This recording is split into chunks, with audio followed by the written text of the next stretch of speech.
Hi, I'm Mike, and this is Ritual Fitcraft. And today, I'm not going to talk about uh, fitness at all. I really wanted to talk about something that I'm seeing um, on social media networks, primarily that I belong to, and in the news, and that is you know, racism and all of the things that are going on right now with the Black Lives Matter protests. And the reason that I want to talk about this is because once again, I've been talking about shadow work a lot lately, and it's been a theme, I think, and uh, with the most recent police killings of George Floyd, uh, that have really reignited. I feel like have really reignited Black Lives Matter movement. Uh, there's a lot of people who I see in like the Pacific Northwest mushroom forums and other forums, even forums, even witchcraft forums. I see a lot of people complaining about seeing Black Lives Matter posts, and I think that the reason that that's and you'll hear a lot of white people, a lot of white people say all lives matter. Unfortunately, it's because they are fragile. They have what's called white fragility, and what that means is it's so uncomfortable to talk about racism or to admit that they are the benefactors of systemic oppression of another group of people, that they just shut down. And so anything that you try to say about Black Lives Matter, all they hear is only Black Lives Matter, and they will accuse people of being reverse racists, and really just a lot of resistance to the idea that they have, because they feel guilty, because there's fear of change. I mean, there's all of these different reasons that really contribute. Sorry, there's something floating around in front of me, driving me crazy. There's all these different things that contribute to this reaction, and I'm a white male, and it's been a difficult process for me to really learn as much as I know about racism, because my gut reaction is that same I didn't do that, I'm not responsible for that, I'm not a racist. And it's because of that discomfort and that fear, of change, probably. If change is always uncomfortable, change is always, the birthing process, is going to hurt. New concepts and new ideas that require emotional work on our part is gonna hurt, and we are trying to avoid pain, and we're trying to avoid taking responsibility, and we're trying to avoid making change. And there are, and racism, I think, is a spectrum too. There are people who are fucking racist, like blatant, flat out Civil War, like flag flying, uh, neo-Nazi, that whole bit. But even white people who don't share those feelings or beliefs are racist by definition, because we benefit from this system of oppression. It's so ingrained in our society that we don't even realize. The majority of us don't even realize it, because we're not aware of it. And so what I see happening right now is, honestly, like an apocalypse. It's a great revelation. It's a lifting of a veil, that helps us to see. It's so many more people are becoming aware of how fucked up we have treated Black people in this country for 400 years. And I think that the people who used to be kind of straddling the fence and were just sort of like, sure, Black Lives Matter, but they didn't really get it. You know, they didn't really get the oppression and the systems that have been put in place against Black people. They didn't get that Black people. Here's a real good example of white privilege. Black people can't really go to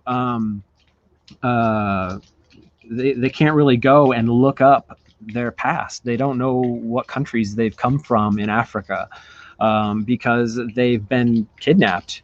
You know, their ancestors have been kidnapped and brought here, and so there's no records of where they came from. They can't go to ancestry.com and just type in their information and see everything about their entire family line, you know, back into hundreds and hundreds and hundreds of years ago, the way that some of us can. I'm privileged enough to have that experience where I can look up my family tree and really see where I came from. And the majority of the Black people in this country can't do that. And I think that that's something that not a lot of white people have really started to understand yet. You know, what that does on we talk about white people, you know, we talk about generational healing, we talk about all this stuff in the metaphysics world, but I mean, we don't understand, like, that is the generational trauma.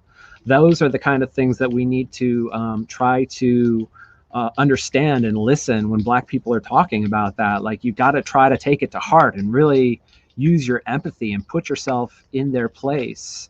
And you can't run from it. You can't hide from it. Change is uncomfortable, you know, and you have to sit in that and be uncomfortable. And once again, that's, like I said, I've been talking a lot about shadow work, and that's exactly what that means. You have to feel it. The only way out is through. The only way we're going to make changes is to feel this, like, as a person, and identify with that experience as much as you can by empathetically putting yourself in that position and saying, how the fuck would that feel? You know, how would I feel if every time that I saw a cop, I felt like they were going to kill me? You know, not just stop me, but fucking kill me. You know, put yourself in that position and see how that feels for a minute, and then you'll have a better understanding of what it is that they go through. And so I feel like that is something that we all have to do right now, and we all have to. When you see something about the Black Lives Matters movement and your first response is all lives matter, I mean, obviously you're not looking at their perspective. You're not looking at the perspective of anyone else. You're hiding behind fear, and you're not doing the work. So it's just time for us to do the work.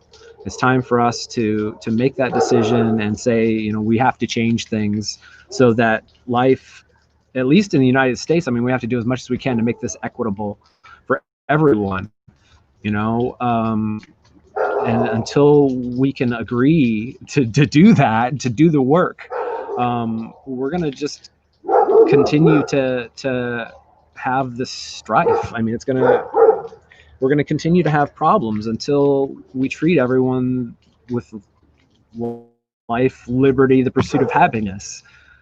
So yeah, it's about doing the shadow work. It's about sitting in it. And if you're struggling with your own energy, you're struggling with your own life, I mean, that's what you have to do with everything. You just have to address it. You have to be honest about it. You have to look at it from every perspective that is available, and you have to ask what you can do to change. And what we can do to change is talking to Black people and listening to their perspectives, and you know, really making the changes that we have to make in the country as a whole. And it's hard and it's scary, just like doing any other shadow work. It's hard and scary, but we have to just know that everything works out. The universe wants us to be happy. The universe wants us to have these experiences so that we understand. And so the only way is out is through. You have to ride it all the way to the end, and things are gonna get better. But I think it's a long way away still. We have to do a lot of work. things are going to get harder before they get better, I think, for everybody. So if you're out there protesting, good for you. Keep it up. Changes are happening. Stay safe. And I am going to just keep doing what I'm doing and keep trying to show up and listen and be there and learn as much as I can. And I hope you guys all do too. Thanks very much for watching my videos. Please subscribe, share with your friends. I hope you like what I had to say. This would normally be the time that I do my movement meditation magic class. Fievel, thank you. Thank you, Fievel. You're a rock star. I appreciate you a lot. This would normally be the time I do my movement meditation magic class, and I have taken it off just because I've really been struggling with everything that's going on, but I'm trying to get myself back to the point where I'm doing my classes again. So subscribe to my YouTube channel and keep tuning in and keep listening. I'll talk to you soon.